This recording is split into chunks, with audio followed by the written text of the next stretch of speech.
The Law of Moses and the Ten Commandments. Are Gentiles, that is, non-Jews, required to keep the Law of Moses and the Ten Commandments?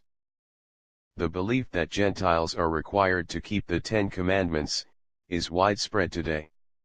Although this false doctrine is not new, when it was taught in the times of the apostles, false teachers used different words to teach the same thing. It was taught that you must keep the law of Moses. Ironically, nobody ever has kept the law. So they had a superficial test that they used as the evidence to show that a man was keeping the law. That test was circumcision, which in reality did not prove that they were keeping the law. It only proved that they had given into peer pressure and given in to that false teaching. In Acts chapter 15, the false doctrine of keeping the law was addressed and resolved. In the books of Romans and Galatians, Paul showed the error of that false doctrine.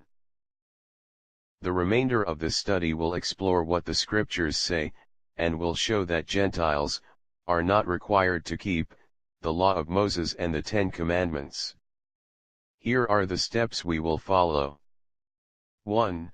What are the actual Ten Commandments, and where can they be found in the scriptures? 2. Who did God make the Ten Commandments a covenant with, and who were they not a covenant with? 3. How was the false doctrine of keeping the law resolved in Acts chapter 15? 4.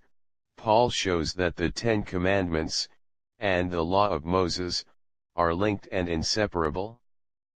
5. If Gentiles were required to keep the Ten Commandments, how would that impact our lives today?